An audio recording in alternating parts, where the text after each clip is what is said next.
Oke, halo teman-teman semua, balik lagi bersama gua Sandi di Ngebak Ngobrol Asik Anti Gabut. Nah, hari ini kita ngobrol balik lagi soal pembahasan-pembahasan yang kayaknya penting untuk dibahas gitu. Nah, kemarin banyak ketika gua buka Q&A banyak orang ataupun teman-teman gua yang request ngobrolin tentang usaha, entah itu usaha di masa pandemi, entah itu usaha anak muda, entah itu usaha rintisan dan lain sebagainya. Nah, hari ini gua coba akan ngobrol bareng salah seorang pengusaha gitu. Bagiannya usaha yang bagian fashion gitu kan, anak muda banget gitu kan. Thrifting gitu kan. Nah, nanti kita akan coba ngobrol. Nah, gua udah bersama, berarti manggilnya gue apa? Bang Aldi. Boleh. Bang Aldi. Nah, Bang Aldi. Aldi juga nggak apa-apa. Aldi. Nah, Aldi ini adalah apa berarti Bang sebutnya? Owner lah. Owner dari Lang Second. Ya. Lang Second gitu. Nah, nanti gue coba akan nanya apa sih Lang Second itu dan cerita bagaimana Lang Second ini dibangun, didirikan gitu kan, dan prosesnya kayak gimana. Sekarang gue mau coba kenalan dulu secara pribadinya boleh, dari Bang Aldinya sendiri gitu kan. Entah itu alamat atau bahkan sedetail mungkin yang ada di KTP sebutin aja. Iya, nama gua Aldi Renaldi, masih kuliah semester 7. Oke, di Pakuan Komunikasi. Gua rumah di Perumahan Pondok Aren, Pomat. Oke, di Pomat. Berarti pulang pergi ya? Pulang pergi, Bang.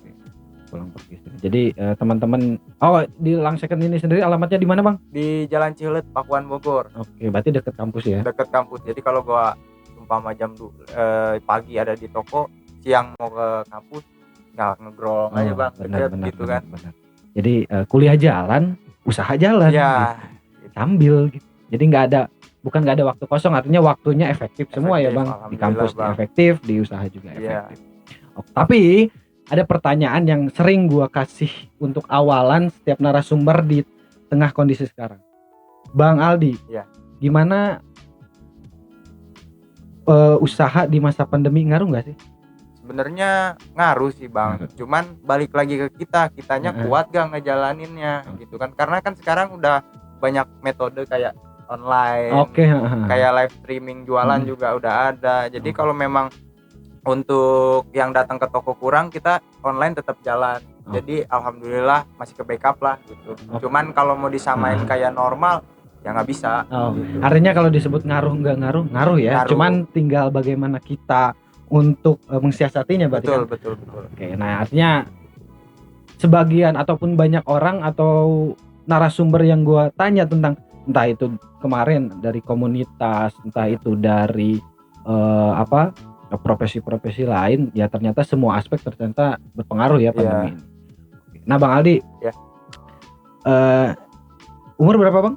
Umur 22 Bang. Oke. Udah nikah Bang? Belum Bang. Oh belum. Nah ini kesempatan untuk Anda yang nyari pengusaha muda, calonnya udah ada nih, asik.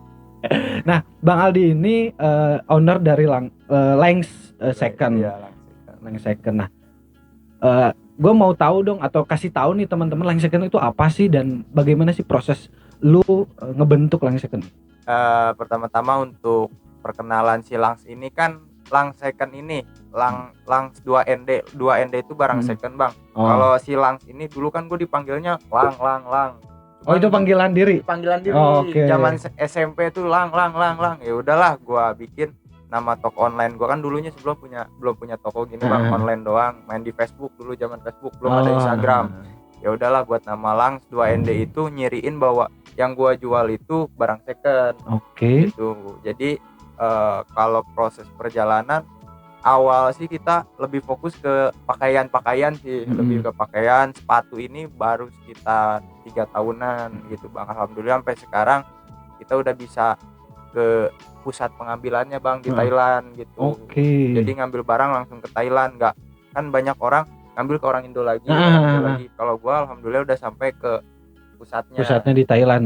Di Thailand. Oke, berarti tadi soal sepatu 3 tahun, baru 3 tahun. Nah kalau Lang Second ini sendiri udah berapa tahun? Kayaknya 7 tahun 6 tahunan ada deh Bang. Dari SMP gua udah jualan. Waduh, gokil. Oke, nah tadi perkenalan Lang Secondnya udah sedikit gitu kan, nanti kita coba kulik lebih banyak. Dari Bang Aldinya juga udah. Nah, tadi kan lu cerita bahwa lu udah bisa ambil barang ke pusat, lu usaha udah hampir 7 sampai 6 tahun gitu kan.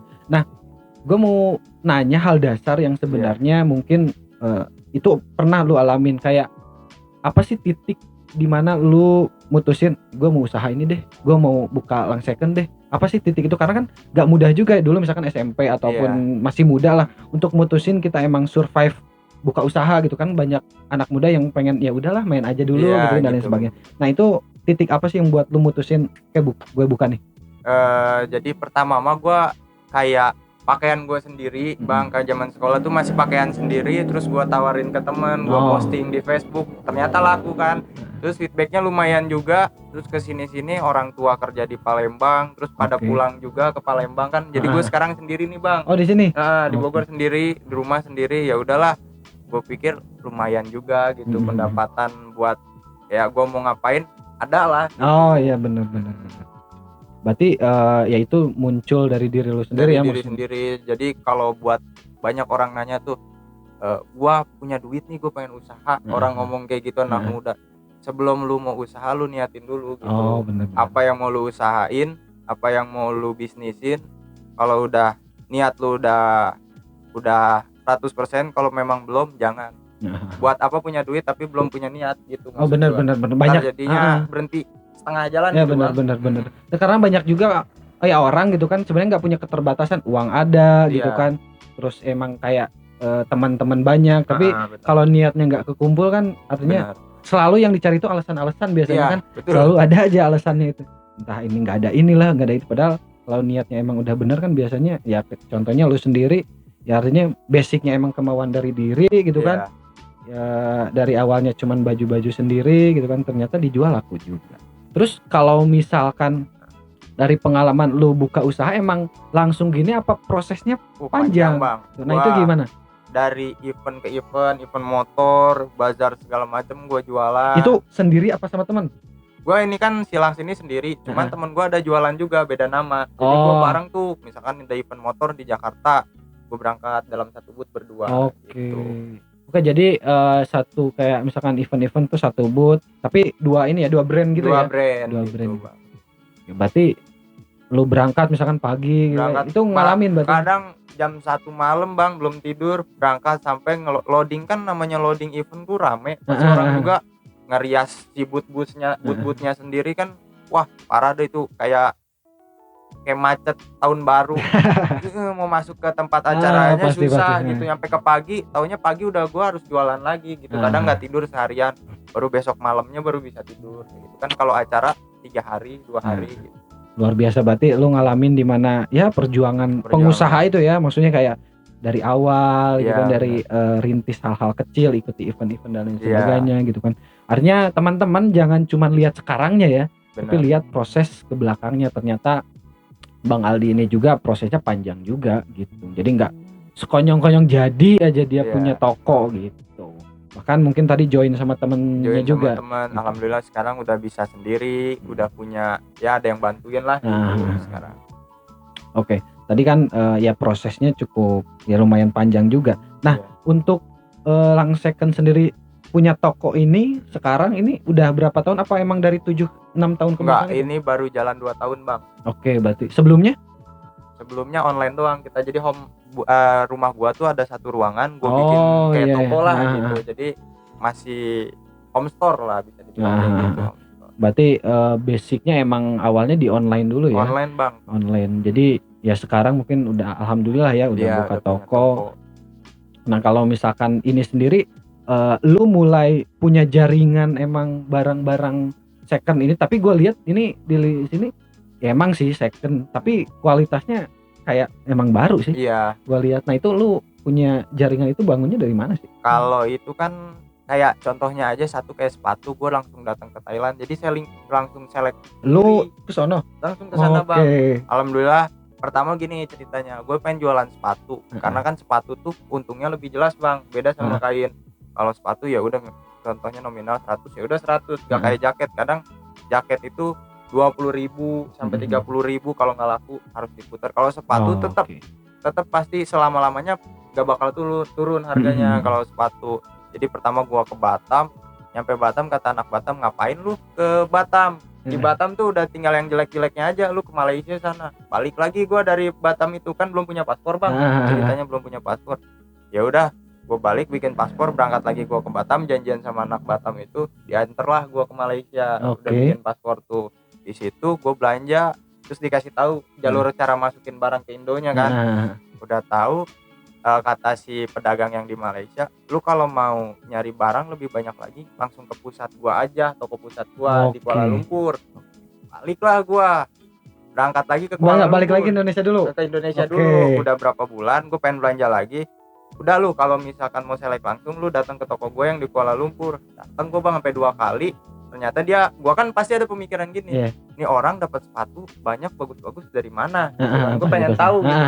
Gak lama guide-nya dia bocorin, Bang. Bocorin gimana caranya jalan. Terus ya dia ngajak gua jalan lah guide-nya si orang KL itu. Sampai akhirnya gua pakai si guide-nya cuma sekali, udah ngerti. Sampai udah 7 kali, Bang. Gua alhamdulillah. Berarti tahu produk atau barang dari Thailand itu dari si guide itu. Dari si guide itu. Dibawa ke Thailand langsung. Dibawa ke Thailand. Dia minta, nih misalkan 3.000 gua dapat untungnya dari lu dalam satu sepatu kayak gitu. Deal-dealannya. Berarti komunikasi itu masih ya sampai sekarang ya? Masih, Bang, alhamdulillah. Berarti barang-barang ini juga produk emang dari dia gitu. Jadi gua kalau misalkan sekarang gua jadi ada pekerja orang sono Thailand langsung. Jadi khusus buat toko lu ngurusin lu. Buat ngurusin stok gua. Jadi dia yang nyariin, dia yang ngirimin, gua tinggal transfer aja. Karena kan belum bisa nih jalan keluar gitu. Jadi gua transfer biasa mah. Karena gua bukan jual satuan juga, ada borongan, Bang. Borongan itu sistem PO, misalkan ada orang yang mau pesan 100 Converse, DP dulu 50%, aku cariin barangnya kayak gitu. Jadi alhamdulillah borongan juga lancar, Bang, gitu. Cuman ya gara-gara Covid ini nih, jadi susah, kita kurang puas karena diselekin orang. Pasti. Gitu. Berarti secara jaringan juga udah luas ya, terus udah ada juga dibangun jaringan, entah itu sebenarnya keren juga gitu, maksudnya udah di luar negeri emang udah ada banyak jaringan gitu. Nah lu sendiri kalau misalkan nggak Covid berarti sering dong ke sono? Kira kalau nggak Covid mah paling bisa 2 bulanan gua biasa jalan. Berarti 2 bulan sekali apa 2 bulan di sono? Oh, kalau di sananya paling seminggu. Oh, seminggu. Paling seminggu. Berarti 2 bulan sekali ke sono. Iya, 2 bulan sekali. 2 bulan sekali ke sono. Nah, kalau misalkan proses di sana. Nah, untuk proses di sana tadi untuk masuk ke Indonesia untuk hari ini ataupun untuk beberapa waktu ke belakang sebenarnya susah nggak sih? Kayak masukin produk atau barang-barang itu? Sebenarnya kalau udah tahu jalurnya itu mudah-mudah aja, Bang, gitu. Terus orang juga yang masukin barang nggak mau misalkan lu orang baru tiba-tiba lu punya duit lumayan, enggak. Jadi kita tuh di sana udah ada kepalanya. Si kepala ini contohnya ada 10 kepala. Si kepala ini megang gua tuh ada 3 orang. Dia nggak mau ngelebihin. Kalau ada orang mau masuk lewat gua. Jadi udah kayak keluarga aja gitu. Nggak bakalan luas. Secara jaringan pun sistemnya pun udah ada, maksudnya orang-orangnya udah tentu gitu kan. Oke. Menarik juga ya. Siapa tahu nanti makin luas jaringannya, Bang. Iya, alhamdulillah, Bang. Artinya nah ya ini jadi pelajaran ya untuk kita semua bahwa ya niat tadi Bang Aldi emang dari dirinya sendiri, niatnya sendiri, ternyata sampai jaringannya pun luas gitu kan. Sampai mungkin hari ini jaringan itu tetap dibangun, tetap ada gitu kan. Dan ya sebenarnya tadi balik lagi kayak Bang Aldi bilang bahwa ya udah niatin dulu, kumpulin gitu kan. Masalah modal kayak dan lain sebagainya, pendukung lainnya, ya itu pasti aja ada jalannya ya, Bang. Gua kalau orang nanya sama gua, "Bang, lu awal modal berapa?" Gua enggak pakai modal, Bang. Terus pakai apa? Jadi gua tuh dulu zaman sekolah kan namanya anak sekolah dikasih THR tuh, Bang. Kalau lebaran, kalau orang kan gua asli Palembang, Sumatera. Kalau orang Sumatera itu THR-nya kenceng, Bang. 3-4 juta. Angpaunya kenceng ya. Kenceng. Jadi ya itulah gua puterin terus sampai sekarang. Kalau orang nanya, "Awalnya lu punya modal berapa?" Ya enggak, itu aja muter terus sampai sekarang punya kayak gini gitu.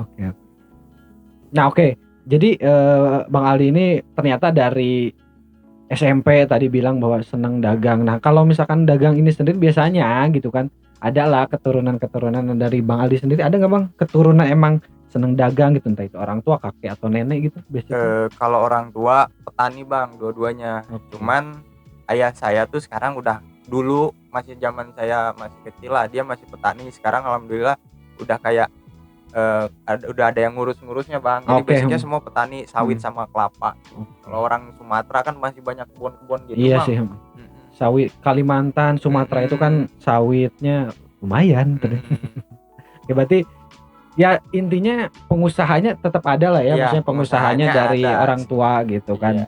Iya. Emang buah jatuh nggak jauh lah dari pohonnya. Benar-benar. Karena gua sendiri sebenarnya bercerita dari kalau gua ya emang susah gitu untuk dagang tuh gitu, karena basic orang tua emang nggak ada dagangnya. Ternyata emang lu sendiri emang dari sisi orang tua ada tetesan-tetesan pengusahanya.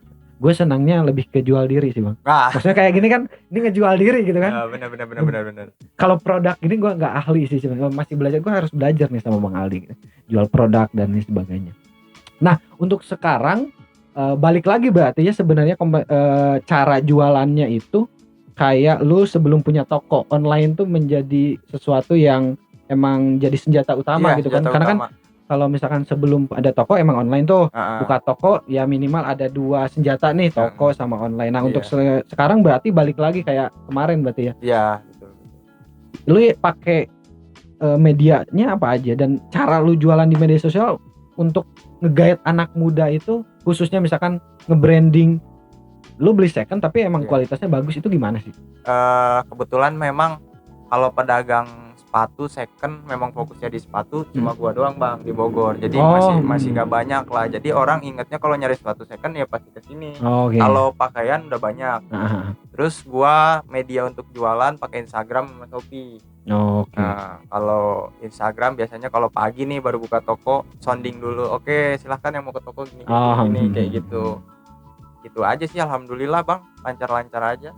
Berarti untuk kalau sekarang pandemi gini masih nutup atau nutup aja sih, alhamdulillah. Yang kerja 2 alhamdulillah bang, sama tuntutan lain masih kebayar gitu. Iya, artinya ya itu tinggal ya, kalau kita niat, artinya kan sebenarnya gini ya, dalam apapun ketika emang ada kesulitan ataupun ada kendala, ada permasalahan, sebenarnya itu gimana caranya kita untuk nyari solusi lain kan. Sebenarnya kayak lu sendiri tadi, artinya emang pandemi secara langsung ke toko kurang ya berarti gencarin lagi berarti kan di online gitu kan.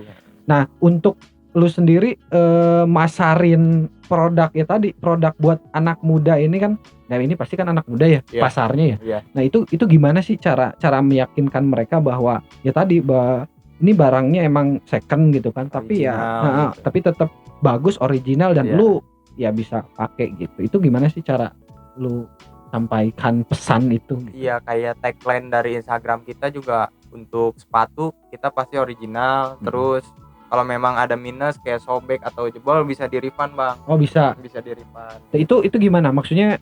Emang sobek pas awal atau dari awal? Misalkan kita nggak tahu nih, yang penjual nggak tau bahwa itu ada minusnya, terus udah sampai rumah ternyata ada minus, ketahuan, itu bisa di refund. Gitu. Jadi ada jaminan juga ya untuk konsumen gitu. Ternyata sampai ke sana ya, artinya pelayanan ke customer itu jadi salah satu faktor utama gitu.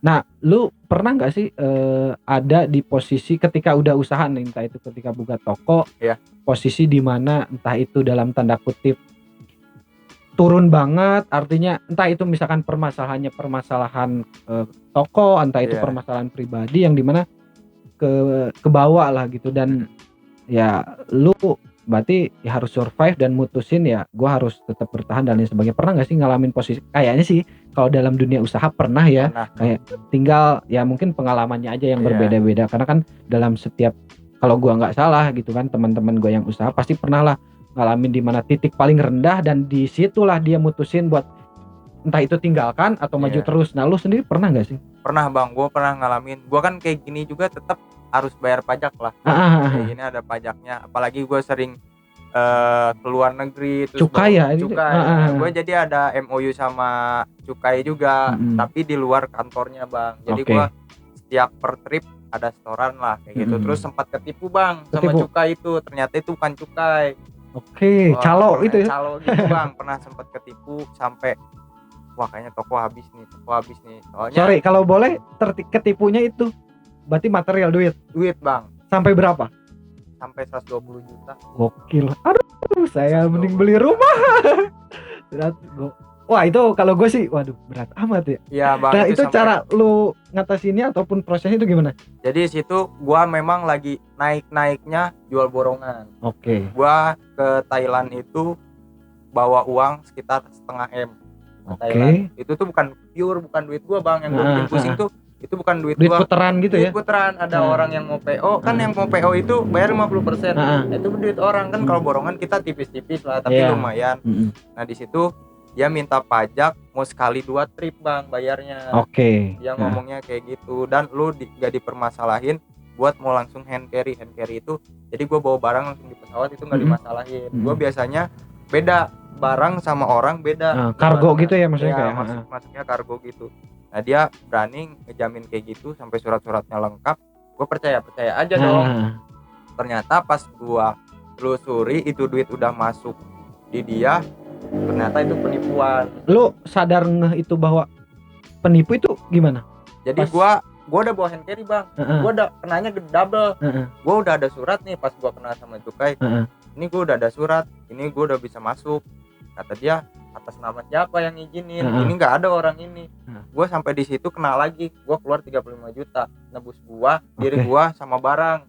35 juta, terus tadi 120 berarti 155 juta tuh. Ya. Oke. Terus gua nebus, oke lah, gua namanya bisnis kayak gini kan. Memang yang penting toh gua bukan ya tanda kutip yang macem-macem gitu. Yang penting gua barang bener, jualan barang bener-bener gitu, nggak macem-macem. Ya udah nggak apa-apa yang 35-nya. Terus gua usut. Jadi gua nggak bayar polisi, tapi nggak main langsung ke kantornya bang. Jadi bayar polisi buat nyari itu orang aja. Alhamdulillah keluar uang tuh nggak nyampe 120-110-an. Oh, berarti yang tadi itu balik lagi dicari orangnya. Oh, orang Indonesia apa orang luar? Indonesia bang. Orang Batam bukan? Orang Pekanbaru. Oh, jadi gue gitu. bayar polisi, tapi si polisi ini gue bayar tapi nggak lewat resmi tapi pribadi aja. Nih cari nih orang ini, dia ada masalah mau gue kayak gini, ini sesuai ada buktinya, dia mau ngerjain gitu. Ternyata uang balik lagi ke lu 110-an. Berarti yang rugi tuh bangsa 50 juta lah sama bayar segala macam. Oke. Nah, itu lu kan pasti dalam tanda kutip ya stres gitu, maksudnya duh gimana nih. Nah, lu cara memanage diri lu emang kayak bukan gak stres, pasti stres, cuman cara lu tetap kayak gak gampang juga mikir gua harus nyari polisi nih supaya cari ini orang. Kalau ada beberapa orang yang mungkin kayak stres, sedih, balik gitu kan dan sebagainya. Lu sendiri gimana sih? Kalau gua alhamdulillah bang, orangnya setiap ada masalah gua ngerangkul sama yang kerja nih. Gue ceritain, ketika kayak misalkan gua punya masalah apapun pasti gua ngerangkul anak-anak gimana solusinya ini. Karena gua sama anak-anak ini, lu jangan anggap gua bos, gua sama aja kayak lu. Anggap aja kalau di Indomaret gua leader lu lah, gitu. Kepala toko lu lah, gitu. Gua bukan sebagai owner kayak gitu. Jadi ada anak-anak yang nyaranin, ini gua ada channel polisi, saudara gua dia bisa ngurus-ngurus kayak gitu. Gue cobalah kontak gitu kan, terus bukti-bukti chatan, bukti yang surat menyuratnya udah kuat, dia mau ngurusin, dapet lah itu kan orang. Berapa lama itu? Itu tembus sekitar 3 bulanan bang. Gue sampai ngegade mobil bang, ngegade mobil karena kan si duit itu harus muter. Duit orang. Bener. Gue sampai ngegade BPKB mobil buat nutupin uang itu dulu, karena gue pun dipus di belakang yang beli borongan itu kan. Benar. Gue tetap harus terus running terus, kalau enggak ya udah gue habis, bisa jadi malah gue yang ditangkap polisi. Penipuan konsumen gitu. kan. Iya. Alhamdulillah semua beres. Nah di situ gue langsung mikir, oh inilah memang cobaan jualan, nggak selamanya kayak mulus-mulus aja bener kayak gitu. Alhamdulillah sampai sekarang bang lancar-lancar aja udah itu. Ya artinya kan sebenarnya tanpa ada kejadian itu kita nggak belajar gitu kan ya. Dengan adanya kejadian itu ya lu misalkan terus ya mungkin teman-teman lu rekan-rekan lu di toko juga jadi belajar gitu, mungkin lebih waspada, bisa sekarang lebih memilih ini orang kayaknya bener nih, ini orang kurang nih, teliti lah gitu.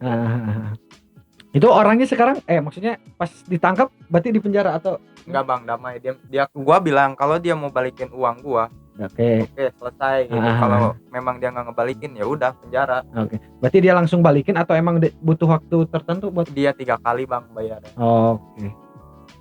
Itu orang kenapa ya nipu? Gak asik nih orang usaha ditipu. Orang usaha ditipu. Oke. Oke, nah itu jadi pastilah gue yakin bahwa setiap orang yang bisnis ataupun usaha itu punya dinamika, punya ceritanya sendiri. Tadi sampai 155 juta hampir hilang dan ya alhamdulillahnya dengan mungkin karena demokratis, maksudnya sama anak-anak cerita dan ketika emang artinya kan anak-anak juga ngerasa terbuka gitu dan dia pun ngerasa terbuka juga untuk ngasih solusi, ngasih bantuan dan lain sebagainya, dan alhamdulillah gitu.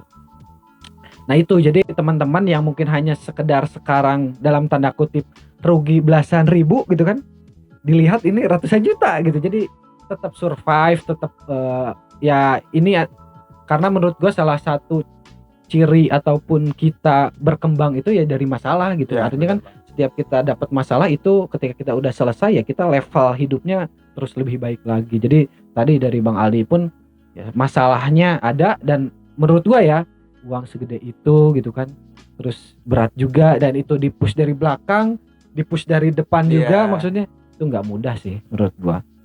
Itu dan luar biasa lah perjalanannya gitu.